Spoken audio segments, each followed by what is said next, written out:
Bonjour Gérard. Bonjour Marion, Écoute, je suis ravie de t'accueillir sur le podcast de la communauté. moi aussi je suis très heureux de partager ces quelques minutes de mon métier passionnant que je vis depuis plus de 40 ans et où j'ai la chance de rencontrer plein de belles personnes, dont toi aujourd'hui. Donc je suis heureux aujourd'hui de partager ces quelques minutes avec toi. Écoute, je te remercie beaucoup parce que moi aussi, je suis très contente de t'avoir et de pouvoir discuter justement de ta belle expérience et de parler avec toi aujourd'hui d'innovation. Mais avant tout, je tiens à préciser que tu as une société de consulting en innovation beauté bien-être qui s'appelle AmKiwi. Et aussi, tu es aussi le cofondateur d'une société d'investissement à capital risque, Babe Invest, qui aide aujourd'hui les startups dans leur développement pour le bien-être et la beauté. Et je pense que tu nous en diras un petit peu plus à la fin de ce podcast. Mais avant tout, aujourd'hui, Gérard, on va parler de comment innover avec le kératinocyte.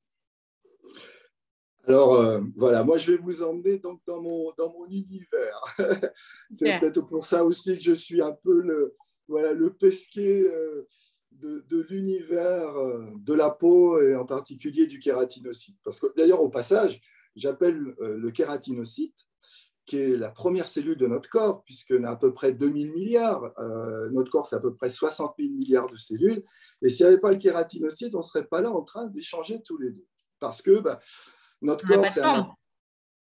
un. On serait informe en fait, on n'aurait pas de forme. Ben voilà, puis on perdrait notre eau en continu parce que ben voilà, on est un aquarium plein d'eau, 60 000 milliards de petits poissons qui s'appellent des cellules, et le bord de l'aquarium, c'est la peau, et surtout, ce qui constitue la peau jusqu'à la surface, c'est le kératinocyte. Et ce kératinocyte, d'ailleurs, je l'ai baptisé universel, ce qui explique voilà, que je vous emmène dans mon univers cellulaire, parce que le kératinocyte, qui est voilà, la cellule fondamentale de notre corps, elle a d'énormes propriétés parce qu'elle est couverte de tas de récepteurs. Il y a plus de 600 récepteurs, mais surtout, elle a des récepteurs sensoriels. Au passage, d'ailleurs, deux récepteurs viennent d'être nobélisés il y a quelques semaines, hein, puisque le prix Nobel sur les récepteurs du toucher et aussi le récepteur de la sensibilité au TRPV, donc qu'on appelle ce récepteur qui va faire qu'on sent le chaud ou on sent le froid, eh bien, voilà, on a une cellule fabuleuse qui est là en contact avec l'extérieur, qui nous protège contre l'exposome, contre tout ce qui nous attaque au quotidien.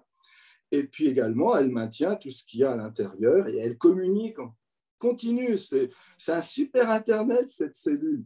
Elle cause, voilà, on parle de current sensing quand on parle des bactéries à la surface, puisqu'elle communique avec son microbiote, qu'elle maintient plus ou moins en bon état. Alors, Elle voilà, communique avec son microbiote. absolument, parce qu'elle a des récepteurs de communication, on appelle ça les TLR, les Toll-like récepteurs, et ça permet de, voilà, en fonction que les bactéries sont bonnes ou pas bonnes, elle envoie vers la surface des messages, et en particulier, voilà, on appelle ça des antibiotiques naturels, on appelle ça des défensines, et ça permet donc cette communication de maintenir le microbiote en bon état et bien sûr de maintenir la peau en bon état. Donc le kératinocyte est une cellule fondamentale, carrefour, qui est là pour faire de la protection, elle fait de la communication entre elles, elle communique aussi avec les mélanocytes. Quand il y a les UV qui arrivent sur la peau, cling, ça envoie un message aux mélanocytes en disant « Dis donc, tu pourrais m'envoyer quelques grains de chocolat, là, les grains de mélanine ?» Et puis le kératinocyte, voilà, très gourmande comme cellule. Hein. C'est vrai que c'est une cellule qui a du goût. Elle aime le sucre, elle a des lectines pour ça, ce qui permet d'ailleurs de cibler des molécules vers le kératinocyte. Mais voilà, c'est voilà, le goût du grain de mélanine pour la protéger, et puis elle met ça en casquette au-dessus de son noyau quand elle va monter vers la surface.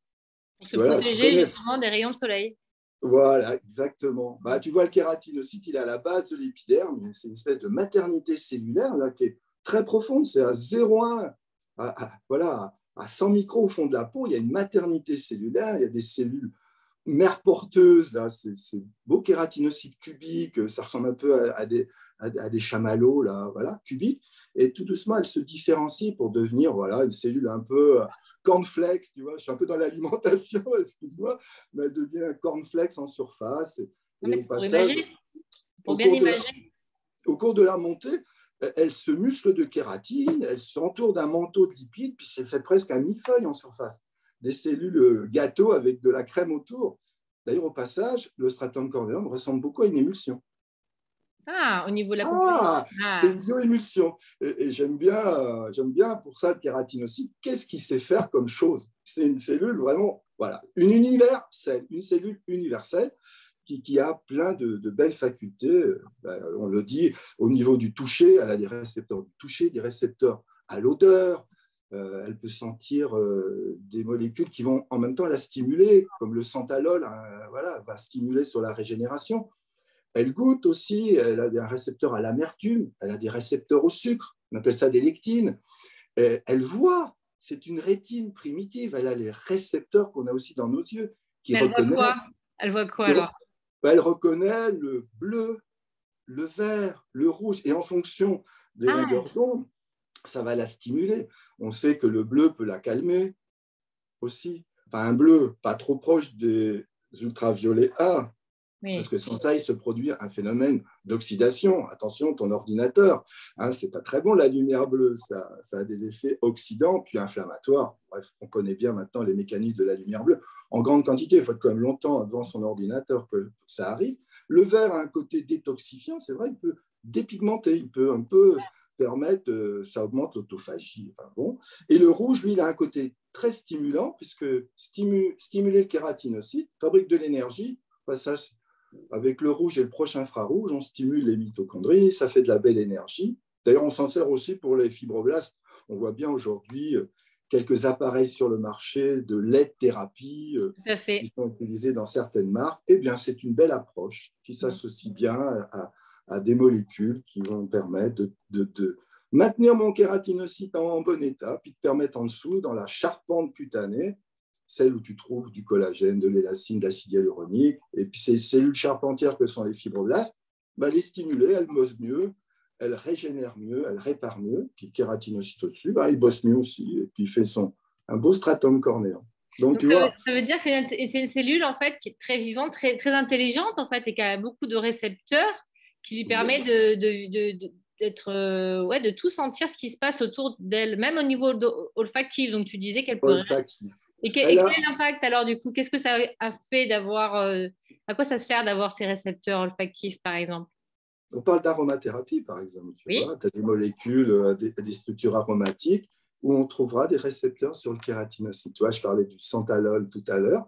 C'est Mhm. vraiment une belle molécule qu'on trouve dans l'huile essentielle de santal. Elle a des propriétés, elle se fixe sur un récepteur olfactif et stimule la régénération et stimule donc entre nous, on n'est peut-être plus en cosmétique, on va parler de cicatrisation dans ce cas-là, tu vois, pour Oui. refermer des plaies. Et voilà, et ces récepteurs, il y a plus de 600 récepteurs à la surface du Énorme. kératinocyte. Ouais, mais il y a même les antigènes des groupes sanguins qui permettent aussi de différencier les kératinocytes des autres. Et aussi, ce qu'on trouve, c'est des récepteurs aussi aux émotions. Il y en appelle ça des opioïdes récepteurs. Au particulier, on travaillait il n'y a pas très longtemps avec un laboratoire voilà, de recherche appliquée, on a travaillé sur les delta opioïdes récepteurs. Donc, si on joue avec un petit peptide qui ressemble à un delta opioïde, en se fixant ce récepteur, on a des effets anti-âge. Donc, voilà, donc, ce récepteur, il est émotionnel et en même temps, il nous permet d'être anti-âge, enfin, ou anti-âge, ou de maintenir la jeunesse de la peau en passant par un récepteur de l'émotion. Donc, comme quoi, donc c'est une molécule quelque part positive parce qu'elle maintient la positivité cellulaire en travaillant sur j'appelle ça aussi les récepteurs d'or, D'(OR), mais ça veut dire delta opioïde récepteur. Donc, voilà, donc mon universelle, quelque part, elle aime les bijoux, donc tu vois, elle aime C'est une elle reine. aime, elle aime l'or. C'est une Voilà. reine. Elle a des opioïdes récepteurs. Non, non, C'est mais magnifique. C'est-à-dire que cette toute petite cellule, parce que finalement, quelle est sa taille? ça fait une dizaine de microns. Hein. Tu vois que pour qu'il y en ait 2000 milliards qui constituent les 2 mètres carrés de notre peau, bon, sans oublier qu'il y en a dans les follicules pileux, et au passage, ça fait quelque chose de sympathique, le kératinocyte. Hein. Tu as des très beaux cheveux. Merci à tes kératinocytes de faire cette magnifique Ouais. chevelure. Hein, c'est la barbe de. Moi, j'en ai pas, je suis pas barbu, mais c'est la mode aujourd'hui, l'homme barbu. Merci le kératinocyte qui fait des jolies barbes, qui nous permet aussi d'avoir. Bon, ça fait partie de la beauté, mais ça fait partie aussi de la protection, bien sûr. Parce que les kératines sont des protéines fibreuses extrêmement intéressantes parce que voilà, elles font cette couverture, ce film protéique de surface qui, au passage d'ailleurs, en plus de cette couverture de kératine constituée des cornéocytes, on a tout le film hydrolipidique, tu vois, qui arrive du sébum, qui se met à la sueur. Et ça fait un super terrain pour le microbiote qui est là et qui baigne dedans et qui se maintient aussi en bon état. Donc, ça veut dire qu'avec cette cellule, en fait, cette kératinocyte, finalement, c'est universel. Il y a encore énormément de choses à faire dessus, à explorer pour justement travailler et innover dans le domaine de la beauté et du bien-être. Absolument. Découvrir, tu vois, découvrir un récepteur, déjà, ou voir son mode de fonctionnement. On voit une antenne, on se dit à quoi elle sert. C'est ça. Pourquoi elle est là? Puis après, on se dit, on fait du docking, tu vois, on met ça, on modélise ça dans un ordinateur. Alors c'est joli, ça fait des belles images, des couleurs, et puis des petits serpentins. Donc parce que les récepteurs, c'est des récepteurs protéiniques, voire des fois qui ont des sucres, comme voilà, les lectines ou des antigènes sanguins qui sont sur les kératinocytes. Eh bien, c'est des structures très, très belles, très modélisables. Puis on voit des fois à l'intérieur une niche, quoi, une espèce de berceau, de coupelle dans lequel on peut glisser une molécule et du coup, après, hop, c'est comme une clé dans une serrure. Hein, mon récepteur est une serrure. J'arrive avec la clé. Alors, cette clé, aussi, on la modélise. Puis on se dit, tiens, si on marche dans cette serrure, il va y avoir tel type d'activité. On parle de régénération, d'effets anti-inflammatoires, d'effets antioxydants, parce que voilà, il y a plein de choses sur lesquelles on travaille, qui est notre métier voilà, de scientifique en cosmétologie, mais aussi en dermatologie, parce que c'est deux métiers qui sont très proches, sachant que nous, on ne traite pas les pathologies, on laisse ça à la dermatologie. Mais n'empêche que cette histoire de clé-serrure est fabuleuse. La clé, après, on la modélise et puis on peut aller les chercher où? Dans le végétal, dans le monde vivant.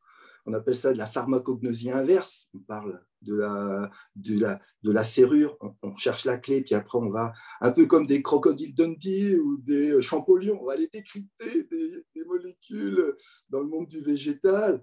Et puis quand on trouve, et puis que ça marche après dans les modèles in vitro, ex vivo sur explant, des belles études et des belles techniques pour prouver ça, et que ça marche après au niveau de l'humain, sur des tests qu'on dit cliniques, on le fait surtout sur des volontaires sains, et que ça marche, oh purée, c'est youpi, quoi, eureka.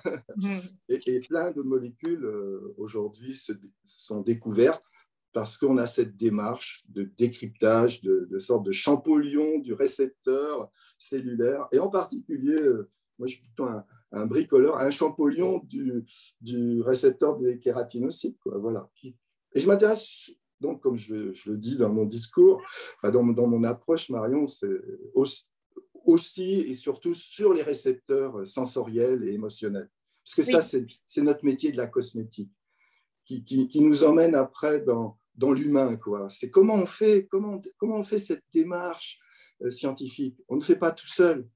Tout seul, on va peut-être vite, mais on ne va pas très loin. À plusieurs, on va plus loin. Et à frotter des cerveaux comme ça à plusieurs, ça crée beaucoup d'étincelles créatives. D'où Amkivi, d'ailleurs, avec Véronique, mon épouse, c'est notre métier. C'est de mettre des gens autour d'une table avec un thème qui est sur la beauté et le bien-être. Et puis, je ne sais pas ce qui se passe, il y a une espèce de vortex créatif qui se met en place, puis on attire des idées de l'idéosphère. Et elle ne vient pas de nous, l'idée, elle vient du collectif.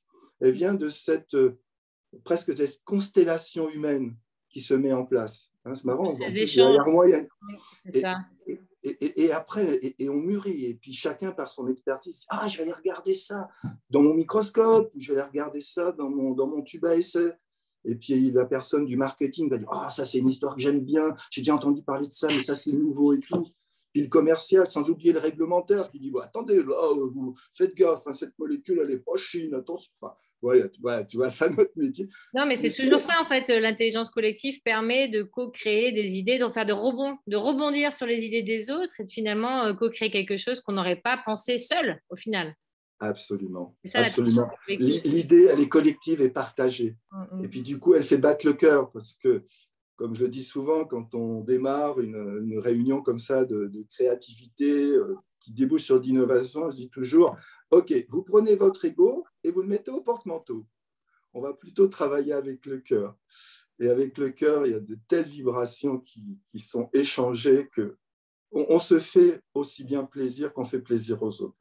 C'est le partage du sourire, comme en ce moment à l'écran, et c'est le partage d'idées sans se dire c'est moi que, non, c'est nous, on a envie de faire ça ensemble.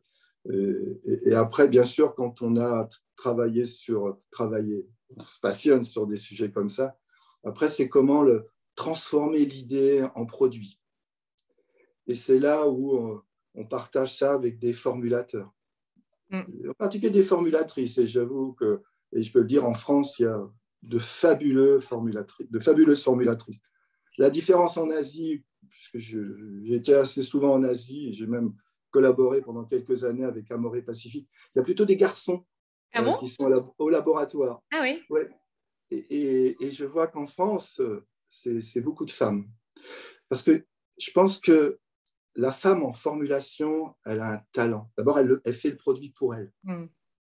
Puisque la formulation, c'est aussi plein de sensorialité et plein d'émotions. On va le toucher, on va le tester, on va l'expérimenter, quoi.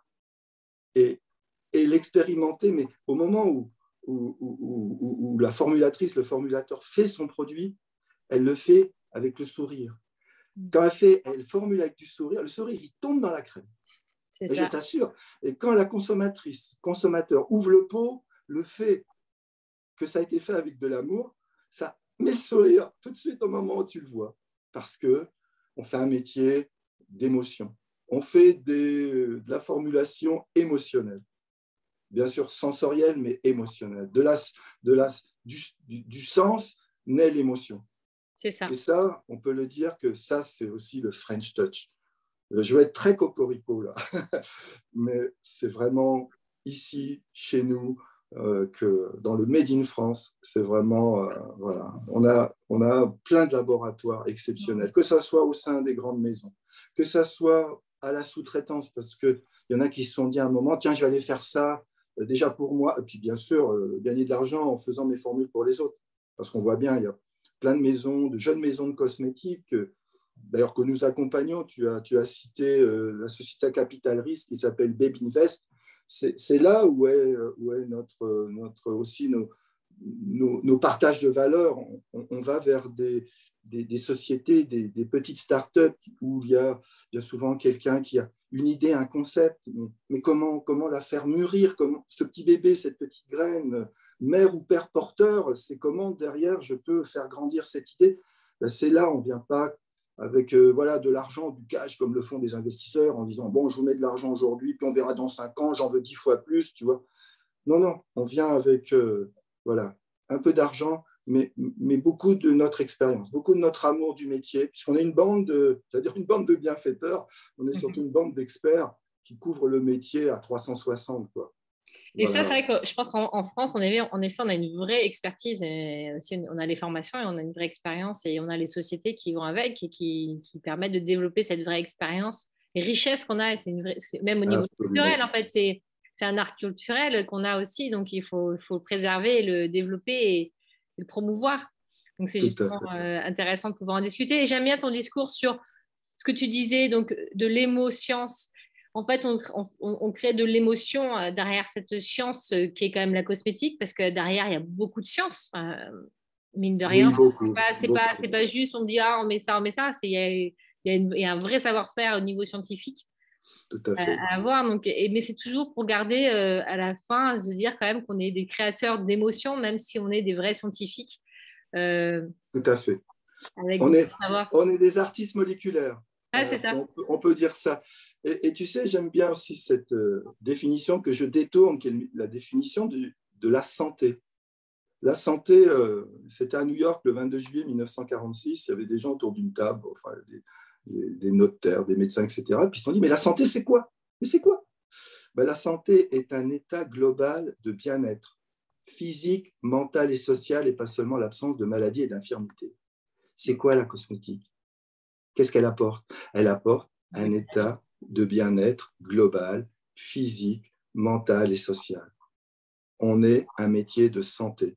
On est là pour, bien sûr, la loi nous dit, voilà, c'est pour maintenir la peau en bon état. Mais maintenir la peau en bon état, quel chouette métier, parce que quand on est bien dans sa peau, c'est simple à dire, on est bien dans sa tête. Ben voilà, donc que ça aille du maquillage, qui est superbe, on joue des couleurs, on sait aussi la chromothérapie, parce qu'avec mon épouse, on utilise des outils de chromothérapie. Voilà, on a un ordinateur qui nous permet, en fonction des couleurs, déjà d'avoir notre état émotionnel, mais ça explique aussi notre état émotionnel cutané. Donc la chromothérapie, par le maquillage, on fait de la chromothérapie. On s'applique sur l'écran. L'écran beige de notre peau, c'est un écran, comme un écran de cinéma, et dessus, on va mettre des acteurs de couleurs et on va se regarder et on va se trouver comme un très beau rouge à lèvres. Donc, les lèvres est un magnifique support où le rouge à lèvres a un rôle fondamental dans le bien-être de la personne qui l'applique. Et après, bien sûr, on va aller jouer avec des cosmétiques, on va aller jouer, on va dire un peu plus en profondeur, mais pas pour traiter des pathologies, pour maintenir la peau en bon état, pour éviter les petites rides de sécheresse. On va jouer sur l'hydratation avec des produits émollients. On va aller après essayer de jouer sur un peu cette tension musculaire pour essayer de dérider des endroits où c'est contracté. On va essayer de reconduire un peu, on va refaire un peu de pulpe, parce que c'est vrai, la peau du bébé bien pulpeuse, c'est l'acide hyaluronique qui fait ça. Donc voilà, on veut remonter l'ovale, on va jouer ici sur les petits adipocytes là, qui ont tendance à s'endormir, puis d'ailleurs qui perdent leur gras aussi à cause de la lumière bleue, parce qu'il y a le récepteur à la lumière bleue des adipocytes, du coup ça entraîne la lipolyse. Donc j'allais dire, baignez-vous dans du bleu plus bas. Vous voyez ce que je veux dire? Voilà. Non, mais c'est vrai, on peut demain faire des rituels. Alors peut-être que quand cette vidéo passera, ils se diront, ah mais avec Gérard, on peut aller peut-être jouer avec la lumière, là pour des effets cellulites, anticellulites, bien sûr. Oui, c'est intéressant, mais c'est vraiment Parce intéressant. Est-ce qu'il y a des récepteurs aussi? Oui. Parce que la lumière, du coup, la lumière devient drogue. Le photon de lumière, quand il appuie, ça devient, le photon de lumière devient une clé qui va aller sur la serrure qui est le récepteur. Et derrière, il y a une cascade, bien sûr, il y a un métabolisme cellulaire qui se met en place. Et le bleu sur les adipocytes, ça dégomme le gras. Oh, bah alors. C'est pas mal ça. En plus de faire la gym, on peut se faire un petit coup de bleu et c'est reparti. Ah, voilà la bonne idée. Avoir un endroit où tu c'est naturel, c'est naturel. Et tu es dans une cuve de bleu. Exactement, c'est ça.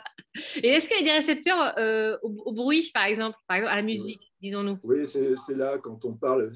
Écoute, le son déjà, le son, lui, il est transporté par l'eau et beaucoup plus rapidement par l'eau. Et il est clair que les vibrations vont appuyer sur des récepteurs. Donc le fameux piezo 1, le prix Nobel, entre autres, les récepteurs au son existent. Oui, tout à fait. Tout à fait. Tout à fait. Il y a encore des choses. Il y a encore des choses à explorer. Il y a eu des travaux publiés par une grande maison japonaise que, au passage, je félicite. Je les cite, c'est la maison Shiseido, ont des centres de recherche et des gens hyper talentueux. J'en dirais autant de L'Oréal, peut-être dans d'autres domaines, mais voilà, il y a des gens talentueux partout, dans les grandes maisons, dans les petites maisons, partout. Partout, il y a de la passion, voilà, il y a de la découverte. Chacun son expertise. Yes. Et chacun son talent. Et eux, ils ont une approche sur justement tout ce qui est sensorialité. C'est les premiers à avoir vu les récepteurs à la lumière, quoi, au bleu, au vert, au rouge. Et ils ont aussi travaillé sur le son. Et ils ont vu que le son émis, qu'on n'entend pas à l'oreille, le son entendu par les dauphins, qui est autour de 20 000 Hz, a des propriétés régénérantes, a des propriétés cicatrisantes. Top! C'est hyper intéressant. Donc, grâce à une cellule universelle, donc résumons, la kératinocyte, on peut faire encore beaucoup de choses et l'innover et aller encore beaucoup plus loin. et explorer cet univers, j'aime beaucoup cette expression. De travailler en collaboratif parce que finalement, ensemble, on est plus créatif encore avec toutes ces expertises. Et il faut les mettre, il faut aller pousser la diversité pour la créativité et l'innovation, chercher, chercher des idées ensemble, faire du rebond d'idées. Et comme tu disais aussi à la fin, c'est de vraiment aller vers l'émotion. Voilà, Et de ne pas perdre le lien de l'émotion avec la science et que voilà, grâce à la science, on peut faire des émotions et les émotions aussi apportent de la science finalement, quoi qu'il arrive. Exactement. C'est très inclusif. On peut inclure pratiquement tous les métiers du monde, quoi. Tous ces métiers, comme tu dis, de la science, en passant par les odeurs qui jouent sur tout ce qui est le cerveau. On fait des mesures au niveau des électroencéphalogrammes. On sait que le cerveau fabrique de belles molécules de bien-être quand il est calme et non pas être actif, et derrière, ça fabrique du cortisol et tout. Donc tout ça, la cosmétique participe, les produits beauté bien-être participent au bien-être. Voilà. Et donc derrière au bonheur. Oui. Et donc derrière au bonheur. Donc utilisons des cosmétiques pour être bien dans sa peau et exactement. plein de bonheur. Exactement. Merci Gérard pour cette interview. Comment on fait si on veut en savoir plus, se contacter, savoir autant pour Amkivi et aussi pour Babe Invest? Comment on fait? Tu veux donner un peu plus de détails? Oh, écoute, on doit déjà nous trouver sur Internet. On doit avoir un petit site qui doit être un peu démodé pour Amkivi, mais pour Babe Invest, vous trouverez ça sur www.babeinvest.com. Je mettrai les coordonnées. Ouais, sans ça, si vous allez vous promener sur LinkedIn, parce que je pense que ça, c'est aussi une promenade que l'on fait tous. Moi, j'aime bien mon petit réseau LinkedIn, là, j'aime bien échanger. Ça me sert un peu de blog des fois. Je passe un petit article scientifique, voilà. Un petit flash que j'ai, comme ça que je partage. Donc, je suis sur LinkedIn à Gérard Redzignac. Donc, voilà. Et puis c'est bien. Puis sans ça, on peut m'appeler au téléphone, mais vous verrez sur LinkedIn mon téléphone. Et donc, voilà. Donc, on peut me trouver. Et puis, donc, je suis membre de la Société française de cosmétologie comme un vieux président. Au passage, j'ai beaucoup aimé ce temps qui était un temps très fort, où toi aujourd'hui aussi, Marion, tu fais partie du conseil et tu participes justement à toute cette belle communication. Ça aussi, c'est très collaboratif. J'aime beaucoup le côté associatif. J'aime beaucoup la Société française de cosmétologie, même si je ne suis pas très souvent parce que je suis un petit peu en balade même à cause du Covid, c'est pas grave. Il y a plein de choses à faire que l'on peut faire justement via des techniques de visioconférence. Et puis, je suis aussi membre de la Cosmétique Valley, quoi. Et c'est vrai que j'ai aussi une petite casquette qui s'appelle Cosmétique Invention. Je suis un bricoleur inventeur. Donc voilà, sur certains sujets, c'est cette petite... j'ai un petit sirette comme ça, quoi, que j'ai baptisé Cosmétique Invention. Parce que voilà, j'ai toujours des petites idées comme ça. C'est ce que tu aimes en fait, c'est innover en cosmétique. Et oui, innover mais en partageant, quoi. C'est du share innovation, quoi, d'innovation partagée. Et ça, parce que je dis, je ne pourrais pas le faire. Moi, je n'ai pas de labo. Mes labos, c'est tous les labos du monde, quoi. Pour ceux qui veulent bien m'ouvrir la porte et puis qu'on vienne discuter les coudes sur la paillasse et non pas dans la paperasse, parce que la paperasse, c'est plutôt bloquant au niveau créativité. Mais c'est ça qui est super, c'est que voilà, j'aime les gens des laboratoires aussi, parce qu'on est tous des gosses. On est tous des gosses. Hein. Ne le répète pas, surtout. On est tous des enfants. C'est vrai. Quand on crée, on devient complètement des enfants. Et puis l'enfant, il dit la vérité. Parce que s'il ne dit pas la vérité, derrière, ça va mal se passer. Voilà. Et donc, voilà, on est une bande de gosses, là, dans une cour d'école, et puis on peut jouer avec des billes. Moi, j'appelle ça les liposomes. Je suis aussi un passionné de la vectorisation, qui fait partie de la formulation. D'ailleurs, c'est comment je vais faire ce joli paquet cadeau nanoscopique et puis l'emmener auprès d'un sapin qui est le kératinocyte, ou le fibroblast, ou le mélanocyte, ou l'adipocyte. Puis ça... moi, mes petits liposomes un peu pilotés avec des têtes chercheuses un peu spécifiques, ben, ils vont aller mettre le cadeau au bon sapin, quoi. Voilà, le liposome est une sorte de Père Noël, quoi, voilà, qui descend par la cheminée d'un follicule pileux et qui vient se glisser après à l'intérieur de l'épiderme ou du derme via le follicule pileux et il vient poser son colis qui peut, voilà, on peut mettre à l'intérieur d'ailleurs des ARN messagers, puisqu'aujourd'hui c'est ce qu'on fait au travers des vaccins. Le vaccin contre le Covid, c'est un joli liposome contenant un ARN messager un peu spécifique qui va permettre aux cellules raticulées immunitaires de fabriquer la protéine qui va être après reconnue par le système immunitaire. Ils vont faire des anticorps. Bon, c'est un ARN pour une protéine à combattre, mais on peut faire l'inverse. On peut faire des ARN messagers avec des protéines qui font du bien, avec des peptides qui peuvent être aussi des clés. Là, on est dans l'innovation de demain. Oui, en effet. Si je projette. Parce que d'un mal, on peut en faire un bien dans cette approche de réflexion voilà, qui a été faite par les autres, mais qu'on peut reprendre et puis Tout à fait. Mais c'est toujours avancer. ça, l'innovation, c'est aussi réadapter une technologie à un domaine et peut-être l'améliorer. Donc, c'est quelque chose Exactement, à Marie. explorer en effet pour le futur, au niveau des Exactement, Marie. tout à On fait. va voir, il y a encore donc, tu vois, il y a encore voilà, le kératinocyte inspirateur, l'homme découvreur et la formule qui va nous permettre d'être voilà, toujours en contact avec nous-mêmes. Parce qu'il ne faut pas oublier, on se fait notre propre bien en s'appliquant à un produit. On prend contact avec nous parce qu'on est souvent dans le brain, quoi. On est souvent dans Internet, dans le téléphone et tout. On oublie à un moment qui on Les est. Et sensations, la en effet. cosmétique, voilà, on oublie les sensations parce que l'humain, l'animal, le vivant, ce sont des sensations. C'est ce que l'on ressent de l'extérieur, aussi de l'intérieur. Et la peau, quel bel organe multisensoriel. Et merci le kératinocyte multisensoriel. Merci le kératinocyte pour cette belle interview, en tout cas, exploration. Et on est parti dans l'univers. Et Ouais, encore, on a exploré, il y a encore beaucoup de choses à explorer. Merci en tout tout à cas, fait. Gérard. Merci à toi. À Ça a été bientôt. un plaisir, Marion. À bientôt. Salut.